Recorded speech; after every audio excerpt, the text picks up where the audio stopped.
The home of the common Joe and the common Sally in the know, even more so than all those media talking heads. Just when you thought that the grilling season was over. That's right. We're going to throw those Skittle shitters from LA right back on the grill.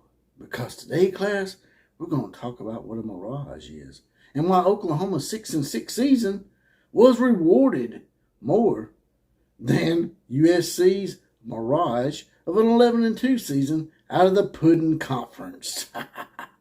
Also, that weak-ass Heisman Trophy win. Let's talk about it.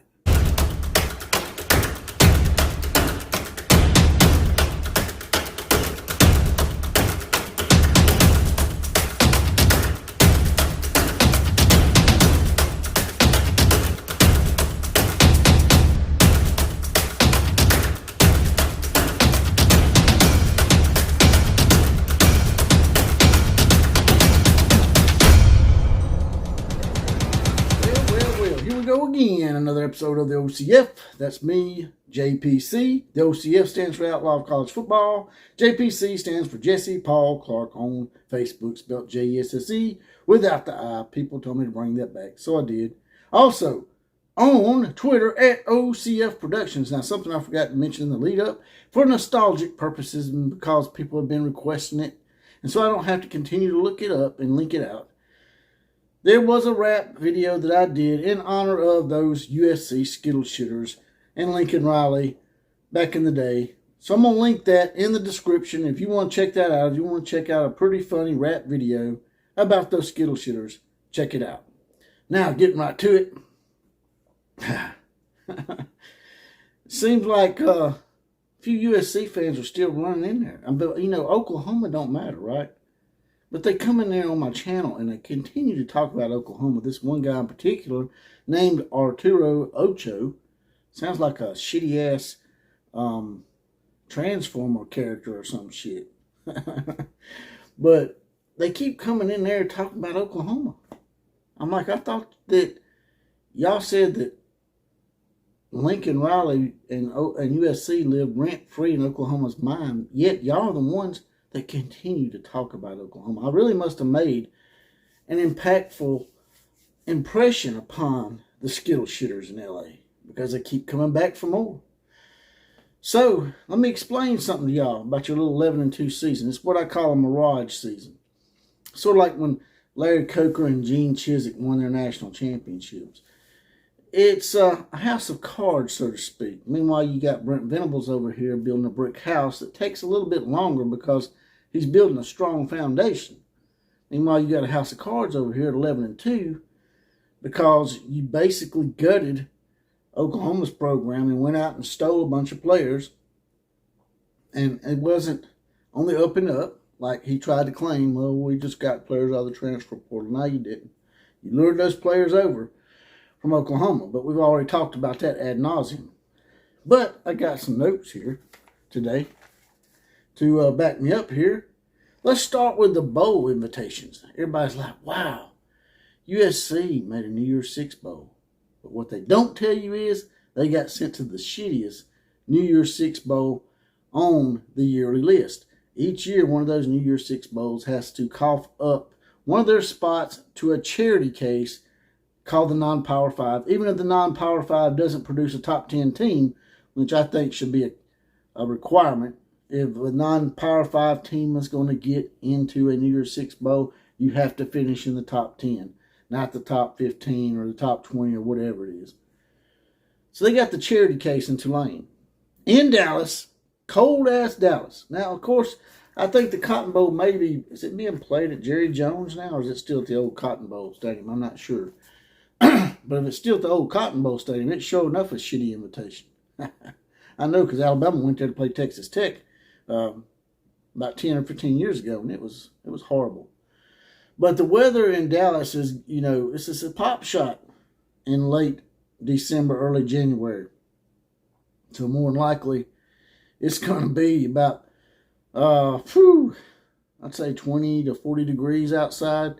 for the USC fans who are used to those palm trees and being able to go outside and play transgender volleyball tournaments. So it's going to be pretty cold going down there. Meanwhile, those Oklahoma Sooners that you try to make fun of, and I don't care what the bowl's called. It's called the Cheez-It Bowl, the Oreo Lick-a-Middle Cream Bowl. I don't care what it's called. The thing's being played in Orlando, Florida. And I think it's in December. Might be a January 2nd bowl. I'm not sure about the date. But regardless, they're going to have great weather, and they get to go to Disney. You know who else gets to go to Disney after the season's over for football seasons, both pro and college? Champions. So Oklahoma is already a champion. They get to go to the destination where all champions go when they finish their season. Meanwhile, USC, as I said, you're stuck in cold-ass Dallas. Now, also, let's get back to the record. 11-2. What a mirage. Playing in the Puddin' Conference. That's right, the Pac-12. That stands for the Puddin' Conference. Because it's so soft. People are like, well, wait a minute now. The Pac-12 has more teams ranked in the top 25. Yeah, but those 5 or 6 teams that are ranked in the top 25, they play a horrendous, horrid bottom feeder in the bottom 6 of the Pac-12. The bottom 6 of the Pac-12 props those guys up and gives them built-in cupcakes within a conference. Must be nice, because in the SEC, not even Vanderbilt is a cupcake, as evidenced by the fact that they beat Kentucky and Florida back-to-back. So, that little 11-2 record, it's a mirage. If y'all had played in the SEC, your 11-2 record would have translated to, at best, 7-5, maybe 8-4. And you'd be playing in the Cheez-It Bowl with Oklahoma, likely, and getting your ass handed to you, more than likely. But also, the Heisman Trophy. Everybody's like, well, wait a minute now, JPC. They won the Heisman Trophy. Got to give them credit for that, right? Wrong answer. Because this was probably the weakest, most disabled Heisman field of all time. You got Hendon Hooker, who should have been there, should have won it, in my opinion. Hendon Hooker missed the last 2 or 3 games of the season. Not that much. He missed the last 2 games of the season. Okay? It'd be different if he got knocked out in late October or somewhere along in there, or mid-October. I could understand that. But the guy was he was playing for Tennessee up through November. He should have been invited and should have won the damn thing, because he was the most valuable player on his team, in my opinion. He didn't have as many great receivers to go to as Caleb Williams supposedly had, in my opinion. So there you have that, and also Bryce Young, the defending Heisman Trophy winner, he was banged up for about 2 or 3 games. Never did come back fully 100%. So you had a watered-down field that basically wasn't going to beat him. You had a guy who wasn't even the starter at the beginning of the season, Max Duggan from TCU. Then you had Stetson Bennett, who we all know that was a lifetime achievement spot for him, because he's a decent quarterback.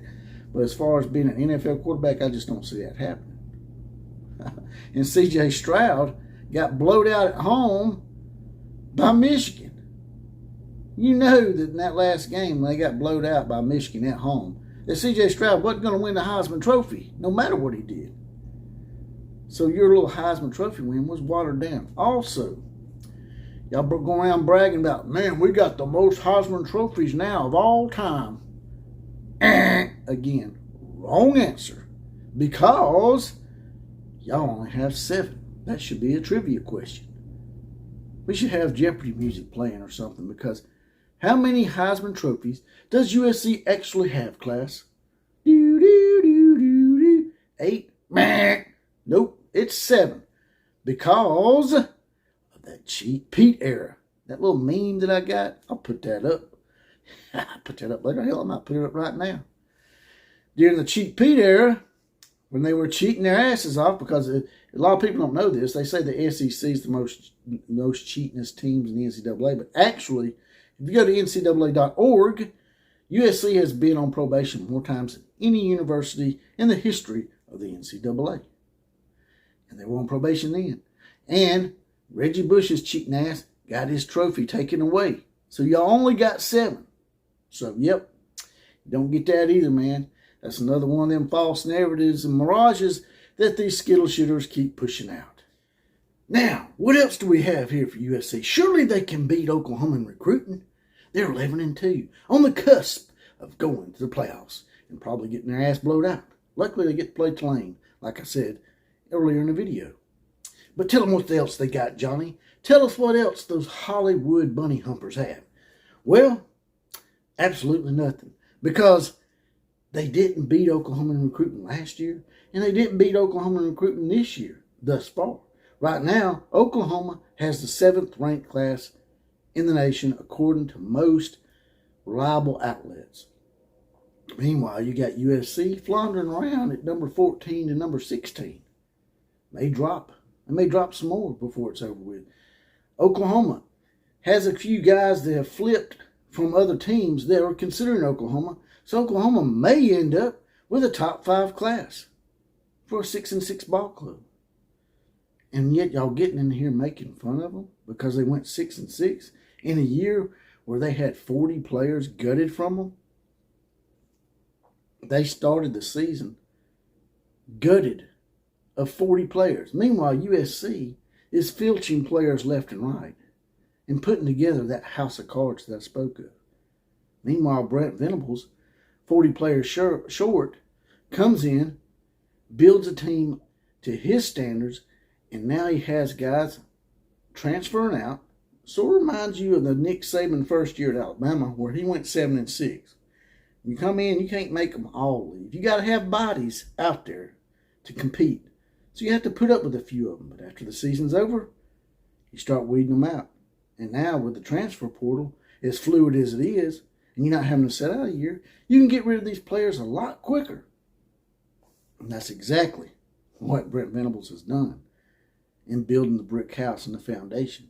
While USC, y'all sitting on your little house of cards of 11-2. Y'all got that Larry Coker, Gene Chizik feel about you. Is USC a house of cards waiting to get blown over in a couple of years from mediocre recruiting classes from Lincoln Riley? Or are they going to make it through? Are they going to actually do something? Are they going to actually win a title of some sort? They can't even win the Pac-12. Drop in the comment section. Let me know what you think. And that's all I got to say about that. Like, share, comment, and subscribe to this channel. Subscriptions are most important. They keep me up and motivated. I ain't said that in a while. KMCA to all the other teams. Class is now officially dismissed.